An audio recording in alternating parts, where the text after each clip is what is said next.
So next heading जो है, अगली हेडिंग लिखिए physical properties of alcohol phenol, ठीक है, और ईथर। पर ईथर वाली तो हम पढ़ नहीं रहे, तो पहले फिजिकल प्रॉपर्टी अल्कोहल और फिनोल्स की पढ़ेंगे। The heading is physical property of physical property of alcohol and phenol, alcohols and phenols, phenols और अल्कोहल्स की फिजिकल प्रॉपर्टी की बात करें। देखो फिजिकल प्रॉपर्टी जैसे मैंने पिछले चैप्टर में कराई थी, सेम यहाँ पे भी चलेगी। कुछ प्रॉपर्टीज ऐसी हैं जो पुरानी की तरह बिल्कुल सेम चलती रहे, ठीक है, और ऑलमोस्ट मेरे हिसाब से 90% जो प्रॉपर्टीज पुरानी है वही चलेंगी। पहली प्रॉपर्टीज क्या है, सुन लीजिए ध्यान से, कि जितनी बड़ी कार्बन की चेन होगी उतना ही ज्यादा क्या हो जाएगा, बॉइलिंग पॉइंट बढ़ जाएगा, सिंपल। दूसरी क्या होगी, जितनी ज्यादा ब्रांचेस बढ़ेंगी उतना ज्यादा बॉइलिंग पॉइंट या मेल्टिंग पॉइंट कम होगी। तीसरी क्या होगी, जितना ज्यादा मोलिकुलर मास होगा उतनी ज्यादा डेंसिटी बढ़ जाएगी, ठीक है। चौथी क्या होगी, सोल्यूबिलिटी। सोल्यूबिलिटी के केस पे क्या कहेंगे, जितनी बड़ी कार्बन की चेन होती रहेगी उतनी ज्यादा सोल्यूबिलिटी क्या हो जाएगी, कम हो जाएगी। क्यों, क्योंकि पीछे कार्बन का हिस्सा बढ़ेगा, कार्बन वाला पार्ट घुलेगा नहीं और OH वाला घुलता रहेगा। इनके अंदर एक खास बात यह है कि ये एक तरीके की खास प्रॉपर्टी रखते हैं हेलो एल्केन्स और हेलो एरेन्स की कंपैरिजन में। इनके पास होती है hydrogen bonding, that is H bonding. अब हाइड्रोजन बॉन्डिंग का कंसेप्ट क्या है, यहीं पे इनके जो बॉइलिंग पॉइंट या मेल्टिंग पॉइंट में डिफरेंस है पहले की कंपैरिजन में बहुत ज्यादा।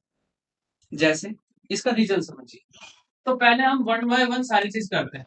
तो मैंने आपको समझाया कि कार्बन की चेन जितनी ज्यादा लॉन्ग होगी, तो लॉन्ग कार्बन चेन उतना ही ज्यादा क्या हो जाएगा, बॉइलिंग पॉइंट या मेल्टिंग पॉइंट आपका जो भी है, ठीक है।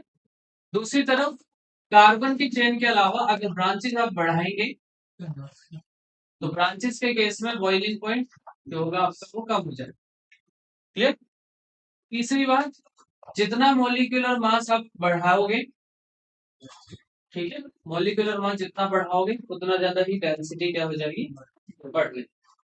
चलो नंबर 4 है कि इनकी सोल्यूबिलिटी का कंसेप्ट क्या है। सोल्यूबिलिटी के लिए कहते हैं, सोल्यूबिलिटी सोल्यूबिलिटी के लिए कहते हैं कि इनके पास में क्या होता है, एक OH ग्रुप है जैसे ये, तो ये OH ग्रुप पानी के कांटेक्ट में जब आता है तो क्या होता है, हाइड्रोजन बॉन्डिंग बना। कौन सी bonding, hydrogen bonding, hydrogen bonding बनाता है, तो ये बॉन्डिंग कहते हैं H बॉन्डिंग, यानी कि हाइड्रोजन बॉन्डिंग। और जब ये H बॉन्डिंग बनाएगा तो हम इसी की वजह से कह देते हैं कि that is they are more soluble, ठीक है, more soluble, more soluble than halo alkanes. ये हेलो एल्केन्स या हेलो एरीन्स की कंपैरिजन में क्या होंगे, ज्यादा सोल्यूबल होंगे, ठीक है जी। अब सवाल यह है कि हाइड्रोजन बॉन्डिंग क्या होता है। वैसे तो 11th क्लास का पोर्शन है लेकिन फिर भी पता होना चाहिए। सिंपल सी बॉन्डिंग है, ट्रिक के बेस पे समझ लीजिए कि कैसे याद रखोगे। अगर कभी भी हाइड्रोजन डायरेक्टली या तो फ्लोरीन या ऑक्सीजन या नाइट्रोजन से जुड़ जाए या इनडायरेक्टली जुड़ जाए तो समझ लीजिए ये टर्म यूज करोगे, H बॉन्डिंग। समझ आई बात। हाइड्रोजन और फ्लोरीन के बीच में अगर बॉन्डिंग है तो H बॉन्डिंग कहलाओगे। हाइड्रोजन और ऑक्सीजन के बीच में बॉन्डिंग है तो हाइड्रोजन बॉन्डिंग कहलाओगे। हाइड्रोजन और नाइट्रोजन के बीच में बॉन्डिंग होगी तो हाइड्रोजन बॉन्डिंग कहलाओगे। इनके अलावा साला कुछ भी आए कोई बॉन्डिंग हाइड्रोजन नहीं होती, सिंपल, ठीक है। अब ये समझ आया सारा का सारा कंसेप्ट। अब पेपर में एक क्वेश्चन है कि भाई देखो अभी हम मोलिकुलर मास के बेस पे काम कर रहे थे, एक मोलिकुलर मास वाला कंसेप्ट समझ लीजिए। दो कंपाउंड है जिसके अंदर एक अल्कोहल है और एक है ईथर, ठीक है। अब जैसे एग्जांपल के तौर पर अगर हम बात करें, एक मेरे पास कंपाउंड है CH3CH2 और OH, इसका नाम है एथेनॉल। और दूसरा एक कंपाउंड है CH3 single bond O single bond CH3, इसका नाम है मिथोक्सी मीथेन। नाम कैसे आया है इसके बारे में हम ईथर वाले पोर्शन में पढ़ेंगे, तो अभी टेंशन ना लेना। मिथोक्सी कैसे लिखा है, ऐसे करके, एक ऑक्सीजन के साथ मैथ को गिन लिया, मेथोक्सी और मीथिल, मतलब इसको आप मेन चेन मान रहे हो तो एन लगाएंगे, इस तरह समझो। तो दोनों का अगर हम मोलिकुलर मास को पढ़ें तो दोनों का मोलिकुलर मास देखिए, इसका मोलिकुलर मास कितना आएगा, 2 कार्बन है तो 12 एक का होता है, 2 हुए, प्लस ऑक्सीजन एक है 16, प्लस हाइड्रोजन कितने हैं, ठीक है, समझ आएगा क्या कह रहे हैं, मुझे बराबर आएगा, हाँ बराबर आएगा, ठीक है। तो यहाँ से 12 दूनी 24 और 16 और ये हो गए आपके 22, तो 24 और 22 को जब आपने जोड़ा तो यहाँ से कितने आ गए 46। ऐसे ही इसमें भी देखो 2 कार्बन है, 6 हाइड्रोजन और 1 ऑक्सीजन, तो इसका भी आंसर कितना आएगा 46 किलो मोलिकुलर मास का। दोनों का सेम मोलिकुलर मास है, लेकिन दोनों के बॉइलिंग पॉइंट में जमीन आसमान का अंतर। सवाल है क्यों, क्वेश्चन बन गया भैया। Since both the molecule have equal molecular mass but the boiling point is very different, explain और व्हाई। इस तरह से क्वेश्चन पूछ लिया जाएगा।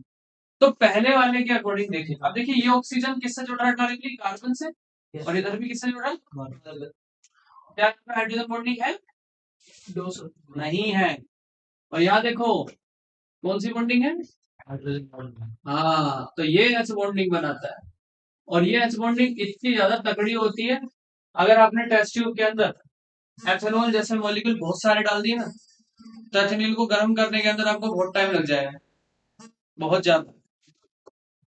अब बहुत ज्यादा कितना लगेगा, क्योंकि यहाँ पे हाइड्रोजन बॉन्डिंग है तो इनके सेल्फ सेल्फ के बीच में बॉन्डिंग होना शुरू हो जाएगी, मतलब एक एच बॉन्डिंग अपने वाले बॉडी दूसरे वाली बॉडी के साथ कर लेंगे।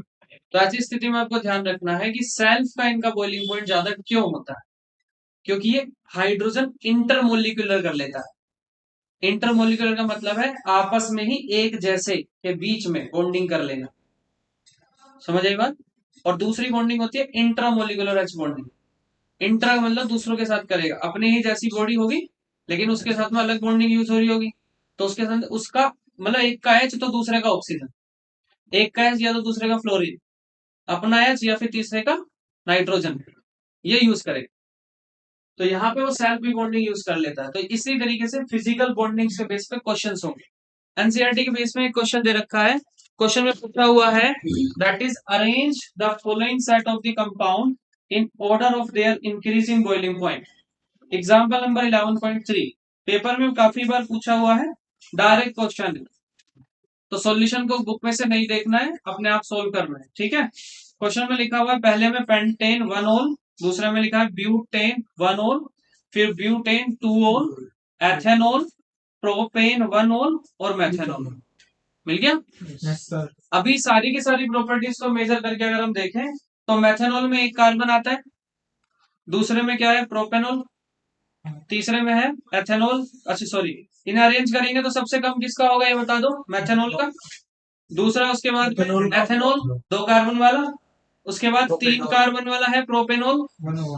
अब चौथे में देखो 4 कार्बन में ब्यूटेन 1 ओल 2 ओल 2 है, तो 2 आएगा पहले या फिर 1 आएगा पहले, 2 आएगा, क्योंकि 2 वाले में 2 डिग्री बन रहा है, इसलिए 2 ओल ब्यूटेन 2 ओल पहले लिखेंगे आप, फिर उसके बाद ब्यूटेन 1 ओल बाद में आएगा, फिर उसके बाद पेंटेन 1 ओल आएगा, और हेक्सेन इसके अंदर है नहीं।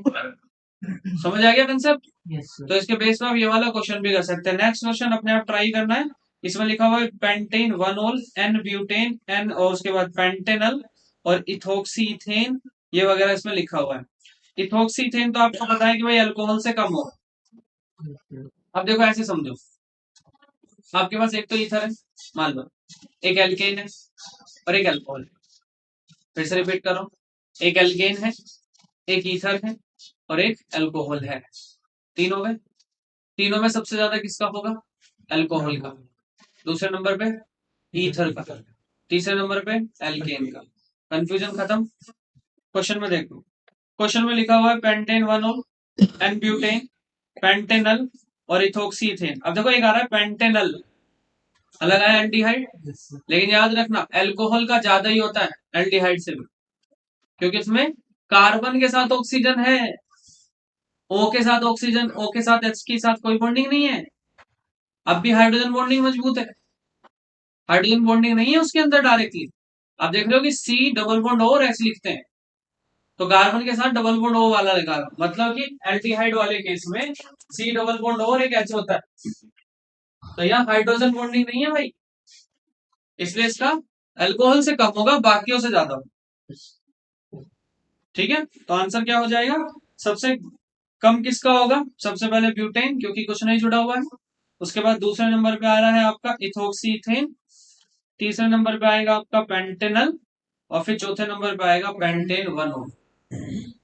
समझ आ गया, इस तरह से आप इसका सॉल्यूशन कर सकते हैं। तो ये थी हमारी फिजिकल प्रॉपर्टी, इसको नोट करो, फिर आगे की कार्रवाई हम करेंगे, that is chemical property of alcohol phenol.